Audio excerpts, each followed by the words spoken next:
Es war notwendig, uns die Kinder zu entreißen, damit wir begreifen, wir haben ein Problem und wir müssen was ändern. Aufstehen, Drogen beschaffen, konsumieren, schlafen. Genau so sah Ricos Alltag aus. Der 30-Jährige hat fast sein halbes Leben Drogen genommen. Er hat 12 Jahre Cannabis und 10 Jahre Crystal Meth konsumiert. Bis das Jugendamt ihm und seiner Frau Vivian letztes Jahr im September die beiden Söhne entzogen hat. Das hat alles verändert. Im Interview mit mir spricht Rico über die seelischen und körperlichen Veränderungen durch den jahrelangen Drogenkonsum und die Angst vor dem Rückfall. Wie hat sich der Cannabiskonsum auf dein Leben ausgewirkt?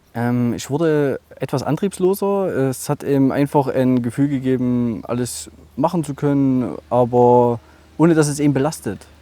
Und ich habe dadurch viel mehr noch am PC gespielt und konnte einfach da voll abtauchen. In deiner Ausbildung bist du dann in Kontakt gekommen mit Crystal Meth. Was war der Grund dafür? Der Grund war, dass ich schon eine Ausbildung begonnen hatte und da immer unterfordert war und alles abgebrochen habe. So, nun war es dann so, dass ich da das erste Mal körperlich an meine Grenzen gestoßen bin und unbedingt diese Lehre schaffen wollte. Und ein Arbeitskollege kam zu mir und sagte, ich habe da was, dass du die Schichten schaffst. Und damit habe ich es ausprobiert und die erste Zeit hat es gut funktioniert.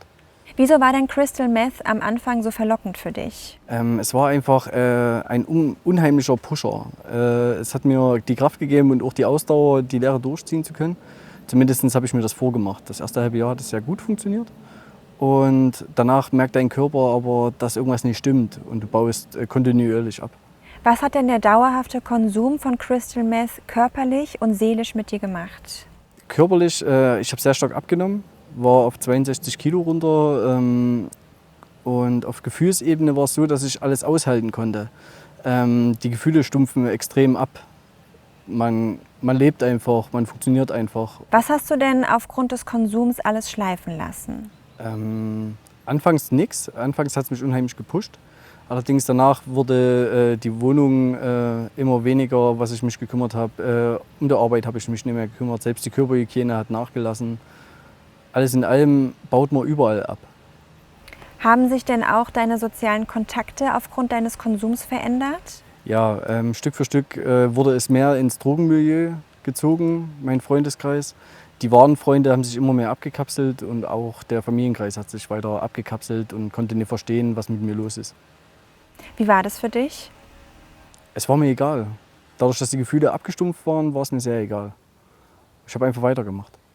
Wie exzessiv war denn dein Konsum? Die meisten rauchen ein halbes Gramm so am Morgen, wo ich mit 0,1 Gramm den ganzen Tag hingekommen bin. Dadurch war der Preis nicht so hoch und auch der Zerstörungsgrad nicht so hoch körperlich.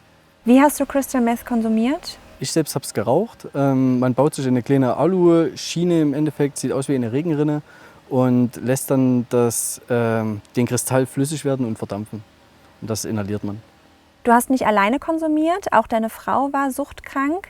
Wie habt ihr euren Konsum finanziert? Es hat uns gereicht mit Hartz IV und im Grunde genommen sind wir auf Verwandte zugekommen und Freunde und haben uns Geld geliehen. Was allerdings dazu geführt hat, dass man immer weiterläuft und irgendwo das Gesicht vor seinen Verwandten und Freunden verliert. Wie sah denn euer Alltag aus? Inwiefern haben die Drogen euren Alltag bestimmt?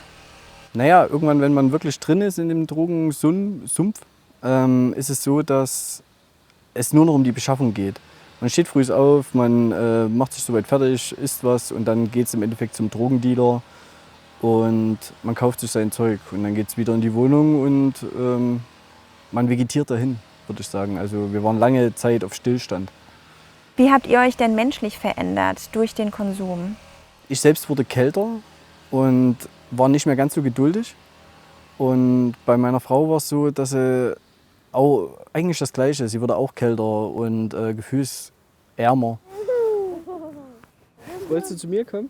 Ihr habt 2 gemeinsame Söhne, 1 und 3 Jahre alt. Inwiefern haben denn eure Kinder unter dem Konsum gelitten? Ich würde sagen, das, woran sie am meisten gelitten haben, war, als sie uns verlassen mussten, weil wir einfach nicht mehr in der Lage waren, sie gut zu versorgen. Und das war mit Abstand das, woran sie am meisten gelitten haben. Das Jugendamt hat euch dann im vergangenen Jahr die Kinder weggenommen, entzogen. Was hat es bei euch ausgelöst? Es war ein tiefes Loch. Ab dem Zeitpunkt wurde unser Konsum auch stärker. Wir haben uns aufgegeben, kurze Zeit, Allerdings, so schlimm das Ereignis auch war, wir haben die Kraft von uns geholt und haben gesagt, wir wollen sie zurückholen. Und das um jeden Preis. Also sind wir sofort in eine Drogenberatung gegangen, haben uns um alles gekümmert, nur um die Kinder wiederzubekommen. Wie denkst du denn heute darüber, dass das Jugendamt euch die Kinder entzogen hat? Im Grunde genommen war es notwendig. Es war notwendig, uns die Kinder zu entreißen, damit wir begreifen, wir haben ein Problem und wir müssen was ändern. Wie erklärst du dir, dass ihr vorher nicht verstanden habt, dass ihr aktiv werden müsst und was tun müsst? Weil wir dachten, es ist alles okay. Wir können so weitermachen. Wir haben die Gefahr dahinter nie gesehen und auch das, was wir anrichten, das haben wir einfach nicht erkannt. An welchem Punkt war dir denn bewusst, dass du suchtkrank bist und dass du ein Problem hast? Ab dem Zeitpunkt, wo die Kinder weggekommen sind. Ab da sofort. Da musste einfach was passieren und das ist es zum Glück. Hast du vorher das Gefühl gehabt, dass du eine Kontrolle über dein Leben hast oder hat die Droge dich kontrolliert? Ich habe mir immer versucht einzureden, dass ich die Droge kontrolliere, aber ich glaube mittlerweile, das ist relativ naiv. Wenn es jeden Tag nur noch darum geht, Drogen zu besorgen und jeden Tag nur noch darum geht, wo bekomme ich es her, dann beherrsche ich die Droge und das war bei uns der Fall. Ihr habt dann beide eine Entgiftung gemacht für 30 Tage. Wie genau läuft dann so eine Entgiftung ab? Im Grunde genommen meldet man sich bei so einer Klinik an, wartet darauf, dass sie einen Platz für einen frei haben und dann geht man einfach dorthin. Man kann auch noch völlig unter Drogen stehen und dorthin kommen, aber ab dem Zeitpunkt, wo man da drin ist, beginnt die Clean-Zeit und man fängt an, drogenfrei zu leben. Wie schmerzhaft ist denn diese Entgiftungsphase? Das Schmerzhafteste für mich war eigentlich, meine Kinder nicht sehen zu können und auch meine Frau nicht sehen zu können. Wir haben das parallel gemacht, damit wir zeitgleich mit der Entgiftung auch fertig sind und uns wiedersehen können.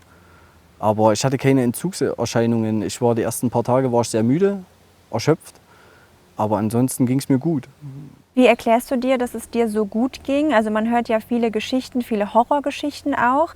Das hast du so nicht empfunden in dieser Entzugszeit. Wie erklärst du dir, dass es bei dir anders war als bei vielen anderen suchtkranken Menschen? Ich glaube, weil ich ein klares Ziel vor Augen hatte. Und das war, meine Kinder wiederzubekommen. Und das war ein Fremdantrieb, der mir unheimlich viel Kraft gegeben hat. Es gab für mich keine andere Option. Ich wollte meine Kinder wieder haben. Du und deine Frau, ihr seid jetzt 6 Monate lang therapiert worden. Wie genau gestaltet sich denn solch eine Therapie?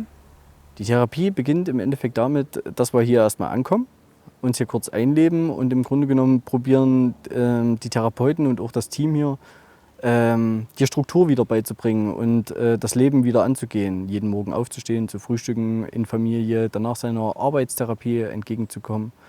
Und im Grunde genommen dann noch die Einzeltherapiegespräche mit einem Therapeuten oder Therapeutin und dann noch Gruppengespräche. Und so setzt sich dann die ganze Therapie irgendwo zusammen. Welche Folgen hast du von deinem jahrelangen Drogenkonsum davongetragen? Man verliert den Respekt vor sich selbst und auch vor allen anderen, vor der Familie, vor jedem eigentlich. Man kann nicht mehr vor die Familie treten, ohne sie irgendwo anzulügen, was mit ihm nicht stimmt, was mit ihm los ist. Ja, es entwickelt sich gering gesagt Selbsthass. Zumindest war das bei mir so. Nächste Woche kehrt ihr zurück in eure Heimat Chemnitz. Wie groß ist deine Angst vor einer Rückkehr in euren Alltag? Wir ziehen zum Glück nicht direkt wieder nach Chemnitz. Wir ziehen in einen kleinen Vorort, etwas näher zur Familie, raus aus dieser drogenverseuchten Stadt, so muss man es leider sagen. Ja, und ich habe Angst, muss ich sagen. Angst vor der Zukunft, Angst davor, alles zu schaffen und auch Angst davor, clean zu bleiben. Aber ich will es unbedingt. Du hast gerade davon gesprochen, dass Chemnitz eine drogenverseuchte Stadt ist. Wen machst du denn für deinen Drogenkonsum verantwortlich? Mich selbst. Ich selbst habe mich dafür entschieden, Drogen zu nehmen. Ich selbst habe die Drogen konsumiert und dafür kann niemand anders was. Es wäre falsch von mir, mit dem Finger auf andere zu zeigen, wenn es doch mein eigener Fehler war.